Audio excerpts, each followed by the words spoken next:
Howdy, howdy. Welcome on in to the pre-show before the free show on what's about to turn into fight night, just all around these parts. I don't know why you're so aggressive today. Y'all did this. You made it cold in here, and you know I get irritable when it's cold. I didn't do anything.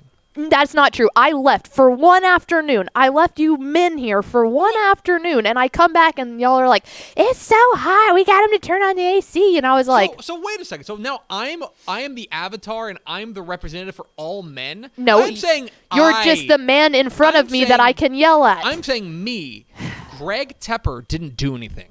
Okay, well, it was you-ish and William who were sitting over there when I walked in. All I know is y'all told me when I walked in. How do you know it wasn't Emma? Emma has a space heater, which we're not supposed to have. How do you? Oh, well, it's a good thing this isn't on the internet for everyone to see. How do you know it wasn't Mallory? Because we're all always cold. How do you know it wasn't our new friend China? I like China. Also, China's got like she could contest the guns. Like she looks like someone I don't want to mess with. Mm-hmm. That's true. I definitely don't want to mess with Emma, because Emma does Krav Maga. Krav Maga. Yeah. She's like a super turbo. She's like the sweetest human in the world, but can also like just strangle you without even having to think about it. No, I would not.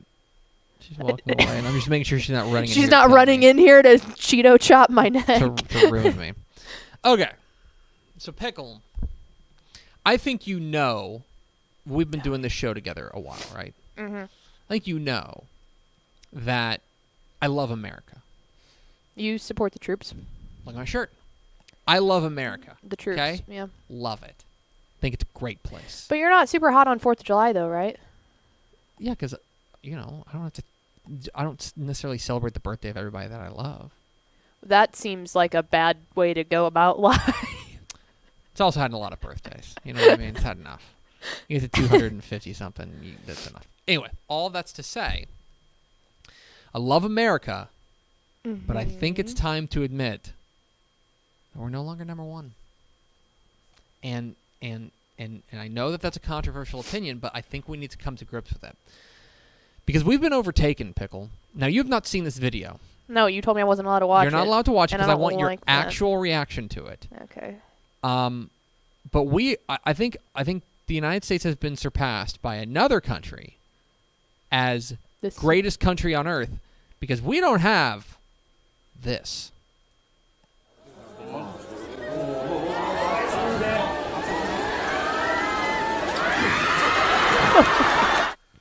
Why, yes. That's a Japanese game show where the object of the game show is to eat spaghetti inside of a dryer. That is genius. It is it's the most genius television product I think I've ever seen. I just got to watch it back because I have playback? I have the playback. Can we run that again? Yeah. I have a lot to break down here. Yeah. Okay. Again. Here we go.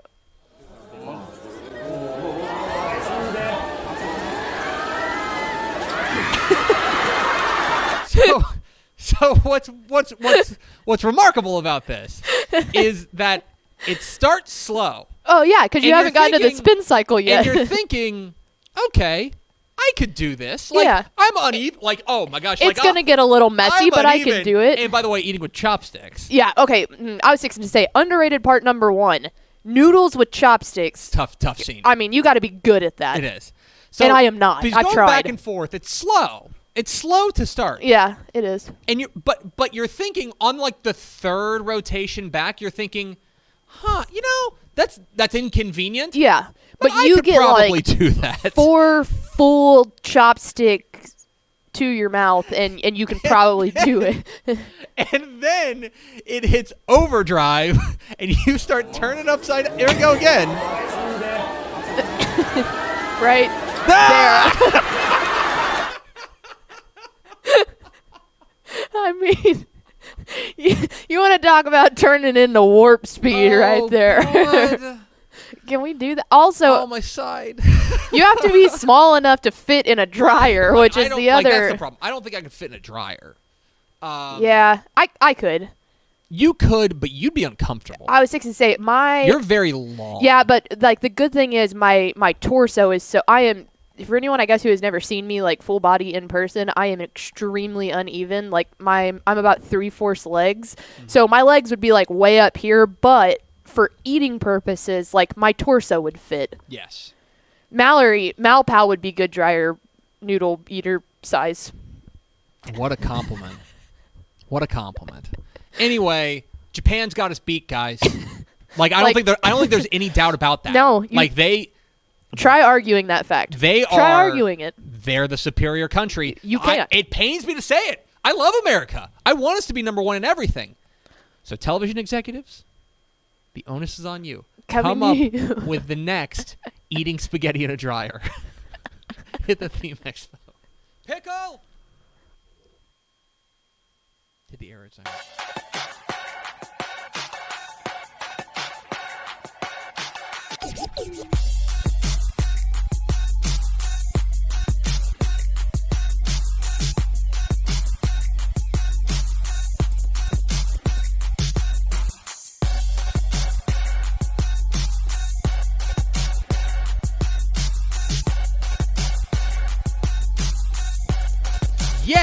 Yes, y'all.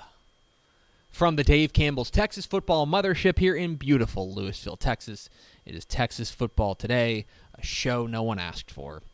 My name's Greg Tepper. I'm the managing editor of Dave Campbell's Texas Football, a magazine, texasfootball.com, a corresponding website. Thank you for spending part of your day with us, whether you're watching us live on texasfootball.com, on Facebook, on YouTube, on Twitch, on Twitter, on a sweater, or you'll show us on podcast, which you can subscribe to on the podcast vendor of your choice. Either way, thank you for doing your part to support your local mediocre internet show.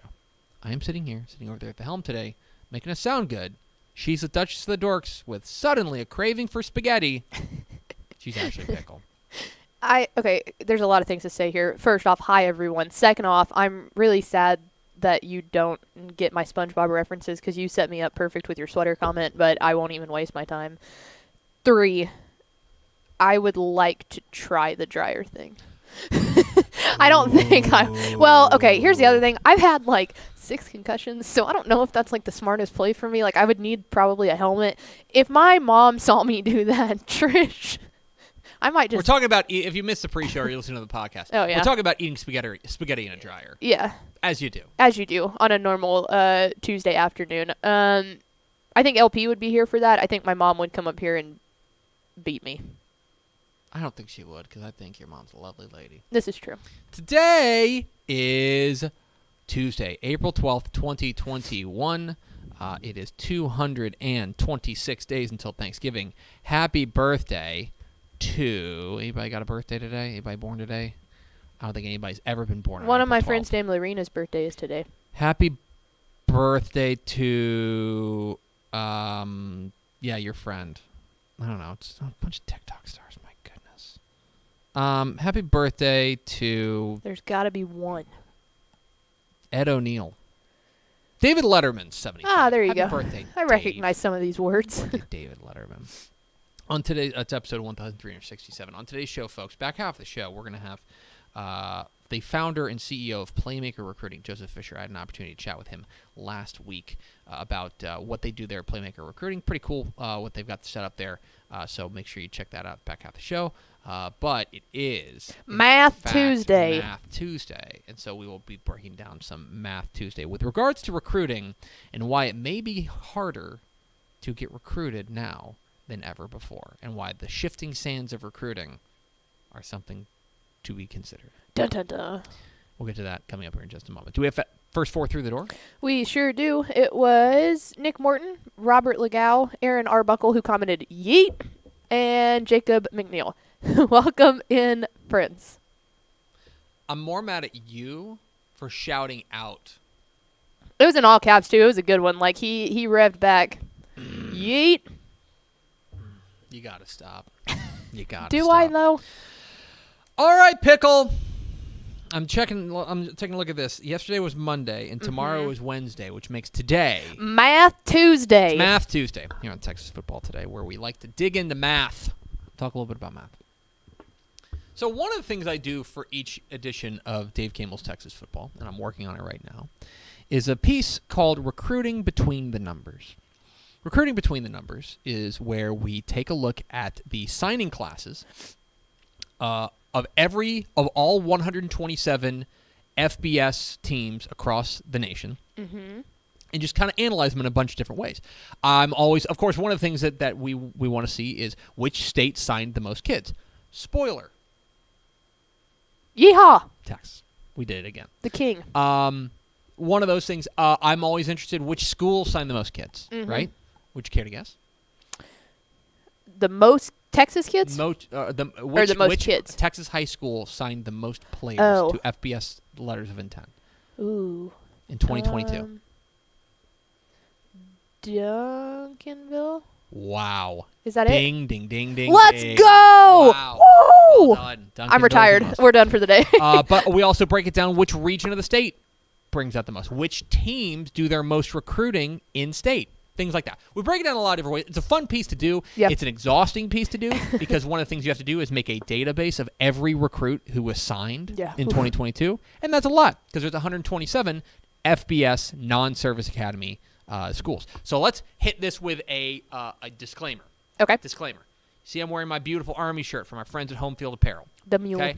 I love the troops. I love the air troops. I love the sea troops. Love all the troops. They don't count because they you do don't not sign letters of intent to play. You don't sign a letter of intent to play for Army. No. That's a whole much more important thing that you do. Yeah. You just happen to be playing football while defending you're there. your country. Right. So rather than just your quarterback. So when we're talking about the players who signed, we're talking only about the 127 non-service academy FBS teams. Cool? Cool. There's something going on that I have noticed. Here's your local conspiracy theorist, Greg There's Shepard. something going on, and I want to tell you why it is getting harder to get recruited. Okay? Okay. Plain and simple, teams are signing fewer players. They're signing fewer players. So I want to bring up this first chart. This first chart is the number of high school signees by FBS schools each year. Okay?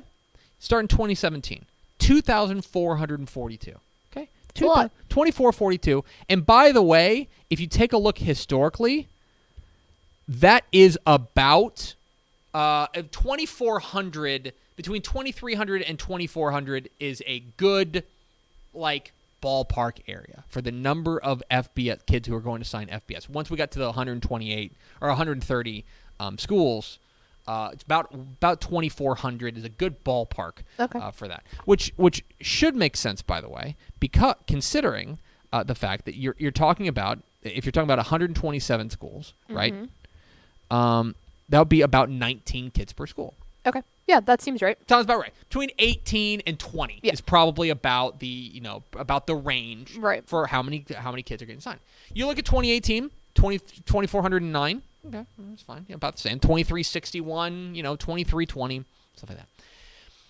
2,320 and 2020, right? You get to 2021. Now, chaos ensued. Now, I want to point out two things about this. One, there's COVID. So every team, if in 2020, every player got a COVID waiver saying that you get an extra year of eligibility regardless of whether or not you play or not, 2020 doesn't count. 2020 is a do-over. It's a mulligan, to use a golf term. Look at that. It's a do-over. So naturally, you would expect the number of high school signees to drop in the class of 2021. Yes. Because they don't need as many players. And it did. It dropped to 2,130. But I think everyone looked around and they said, okay, this is easily explainable. There's fewer kids. They signed, 200 fewer kids. Right. That is simply because seniors are coming back. Got kids. Yeah. You don't need them, right? Yep. You got the scholarships, but you don't need to go out there and get those guys. We don't want to junk up our roster. Junk up our rosters, it seems like a derogatory term, but you don't want to get so many kids on your roster that it gets unwieldy. Right. Right. There's that. So then explain 2022. Yeah, I mean, wow. A dip to 1961. Okay? That means that in 6 years, the number of high school signees across America has dropped by 481 signees. That's okay? wild. 481. That's 22%, I want to say it is. 22% it is down. Now, That's almost a fourth. That's insane. that is a huge drop. It's a massive drop. Pickle, do you know what happened in April 2021? The NCAA rule went into effect that you can transfer one time and be immediately eligible. Yep. That is straight up what happened, and you are seeing the ramifications there. That instead of having to sit out for a year. Right. It was 22.5% change, drop since 2017. Okay? That is the biggest thing, is the transfer portal, and being immediately eligible means that if you need a player, you've got two options. You can go and you can sign an 18-year-old, or you can go and you can sign a guy off of who is unnecessary off of another roster and go bring him on instead. Yeah, I feel like that hits really hard for group of 5 schools too, because that might be the targeted point that it hits the most, because you have a backup quarterback that's never going to see the light of day at Alabama or Ole Miss or whatever, and it's like, oh, well, he can just transfer and start playing right now and wrecking shop in Conference USA. That's precisely right. That's exactly what's going on, is you are having this huge drop in the number of signees. They're just plain and simple, they're taking fewer kids. But let me draw one more line for you, because if you want to talk about, because there's a possibility that the COVID waiver thing kind of runs its course, and maybe this bounces back up to more 2,100. Yeah. I don't think we're ever getting back to 2,400 kids being signed unless we add more FBS teams. But we are, but you can drop it down to a 12 to 15%. Yes, exactly right. But I'll tell you what ain't coming back. It's the next chart. Let's talk about junior colleges, okay? Because junior colleges, this is the new normal, okay? Because you take a look back in 2017, 340 JUCO kids signed. 340. And that was really, again, there's a pretty clear range there, right? Between about 300 and 350. Every year, junior college signees were going to go there. 2021, another understandable dip, okay? Down to 98 kids, because we don't, like, the whole purpose of getting JUCO kids is to get older quicker. Well, you can just get older with your own guys, because we can just bring the whole roster back, right? And we're just going to do that. It's fine. Drop down to 98, fewer kids. There was a rebound in 2022, back up to 194, but I'm here to tell you that might be the top end. Yeah. Junior colleges, I think they are going to be hit most by the transfer portal, because think about it. Let's say your beloved North Texas Mean Green need an offensive guard. Are they going to go to Trinity Valley Community College and get their big star, or are they going to go to a guy who's a former 4-star at Texas Tech, who can't crack the roster at LSU and say, "Hey, why don't you come back and play here?" Yep. This is not coming back. I'm confident in that for junior colleges, the transfer portal is a big blow for them. Oh yeah, well, and especially too, if you're going back to that example of North Texas bringing someone in at LSU, they're going to hit the, hey, come back home thing. Depending on the schools that are located in the big metroplex areas are going to have the biggest heyday with this, because you can just convince people, hey, come back and play for the hometown team. You'll be an instant starter. You are spot on. We literally just talked about this yesterday with Brandon Campbell, the running back from the Houston area, played for 3 high schools there in the Houston area, went to USC, played pretty sparingly out there at USC. Mm-hmm. Coaching change. Dana Holgerson says, Hey, come on home. yeah. We use a running back.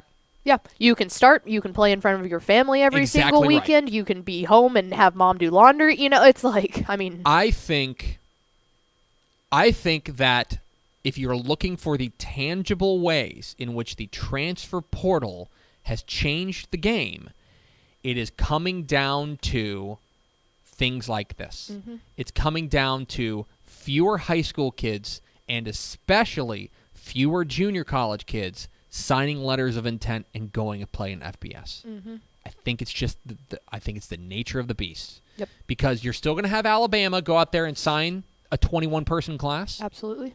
But then you're also going to have Louisiana Monroe, who signed one high schooler. Mm-hmm. And the rest are transfers. And the rest are just transfer. The rest are the guys who couldn't crack the depth chart from Alabama's 21-person class. Right. So I think this is the new normal. If we want to really take a deep dive back into who we've talked about doing this so much, if you want to take a look at Texas State, they were ahead of the curve. They just have to figure out how to get it to work, to be honest with you. Texas State, same thing. I believe last year they did not sign a high school signee. Mm-hmm. This year they signed 2. 2.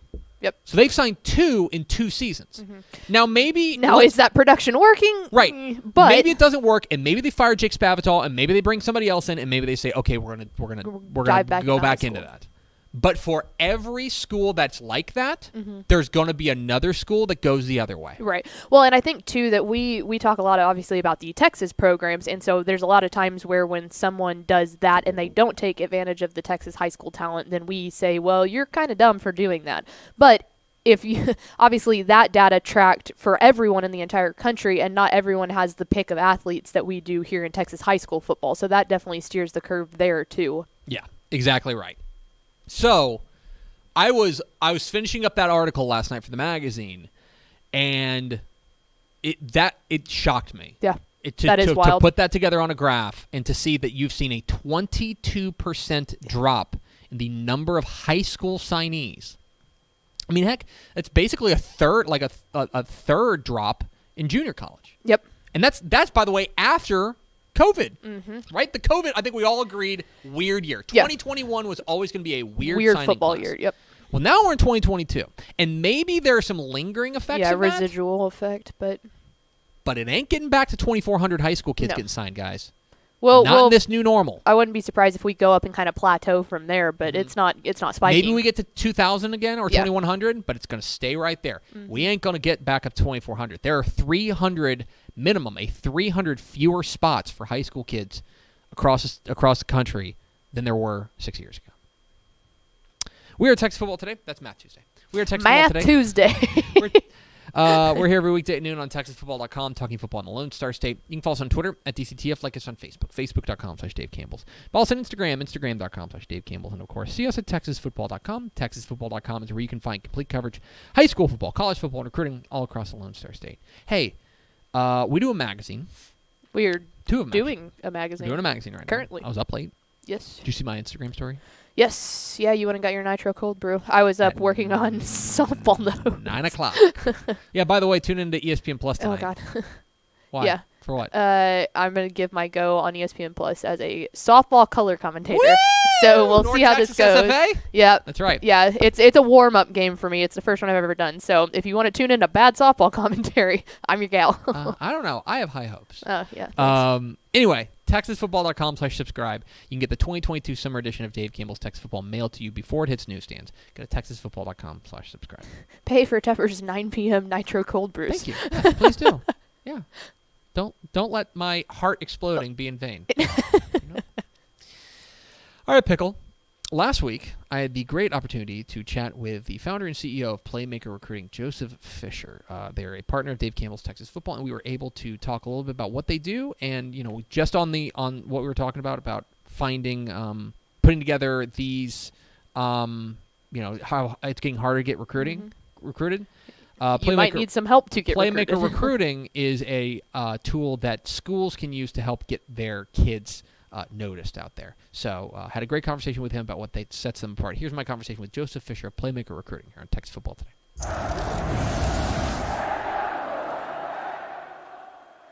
The recruiting world can be difficult to navigate sometimes, but luckily, we are proud to be partnering with a number of outstanding organizations that help people kind of cut through what's going on out there in the recruiting world. One of those is Playmaker Recruiting. We're pleased to be joined by the founder and CEO of Playmaker Recruiting right now, Joseph Fischer. Mr. Fischer, thanks for joining us.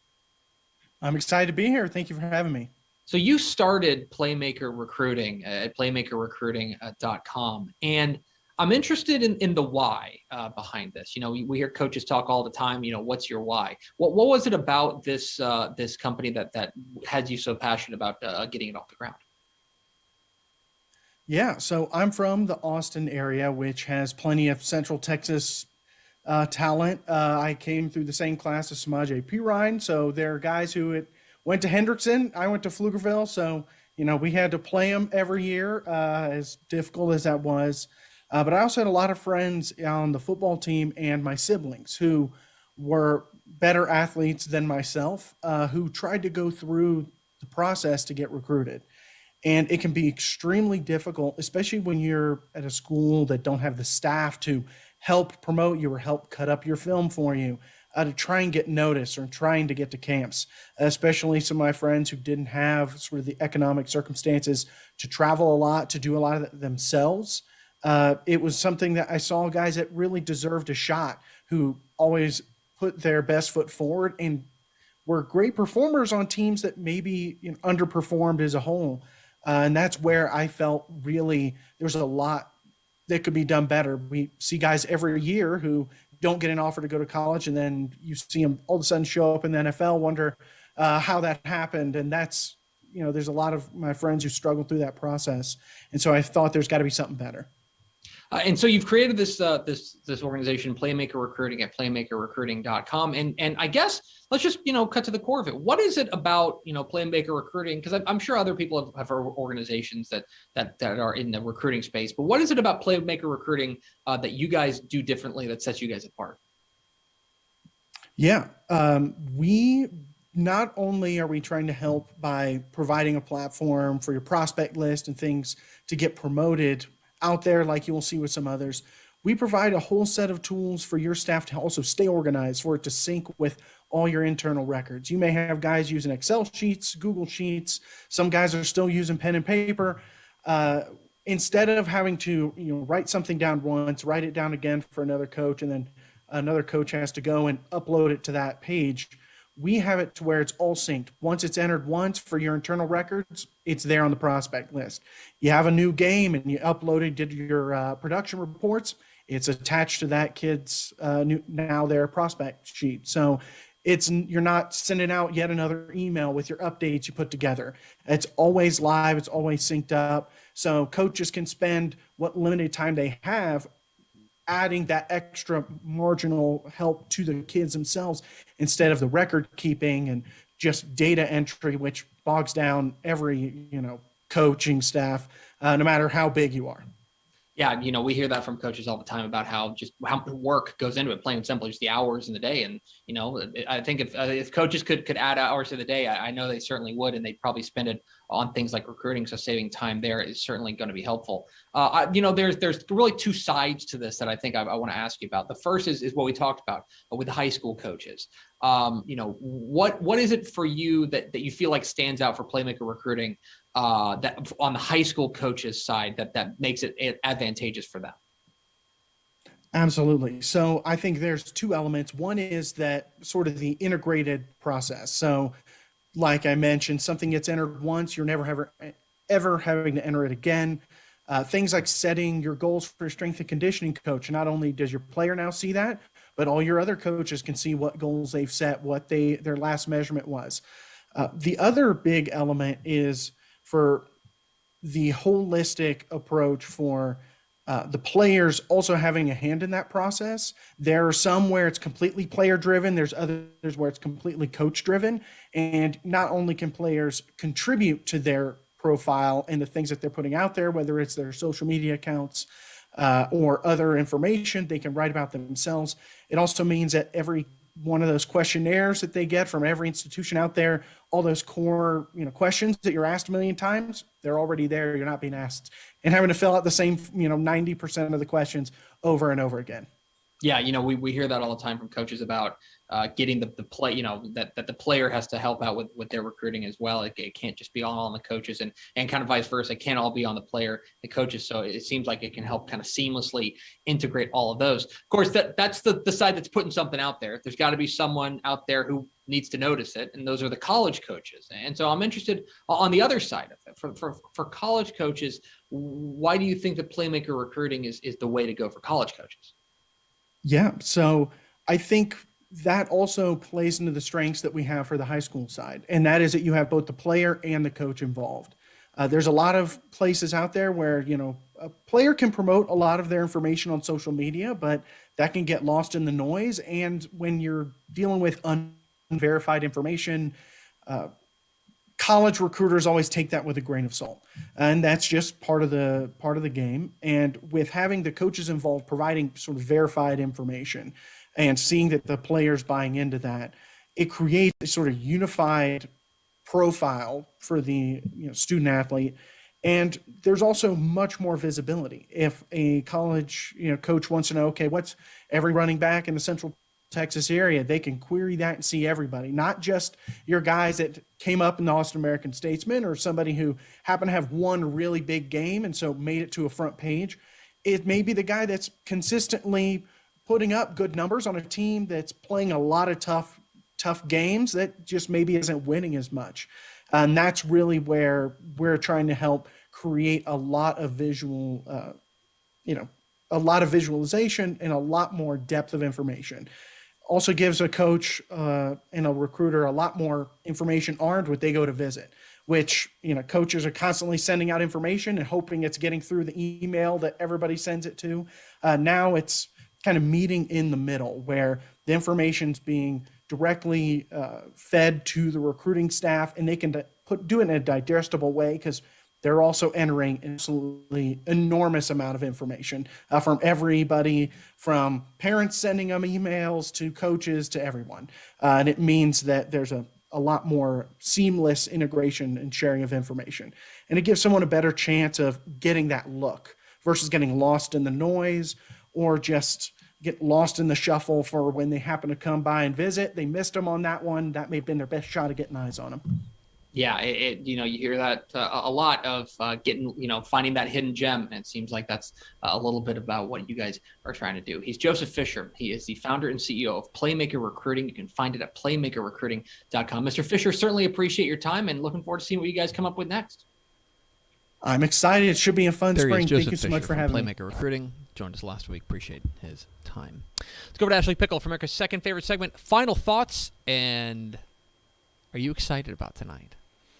I am excited for tonight. Yeah, it'll be fun. It'll be Kyle Yeomans and I on the call. I've never done color commentary for softball, so we'll see how it goes. But I have over-prepared like I do for everything, so I should have like 8 hours worth of talking points that I won't need. That's as you know, it's the only way to. It's the only way to do it. The only way to fly. It has been cool. Like it was cool last night. Like I don't have, like when I do my football notes, I have like a template that I stick to. Like I know what I'm doing. And last night I was like, time to get creative with this. So, I guess I can tease ahead. But Thursday we'll have a special in-studio guest. Yes. We'll be joined by our buddy, my friend, your friend, yes. America's friend. America's friend. America's play-by-play voice. Yes. Ted Emmerich will be joining us in studio. Super pumped. He just got done doing the Masters for radio.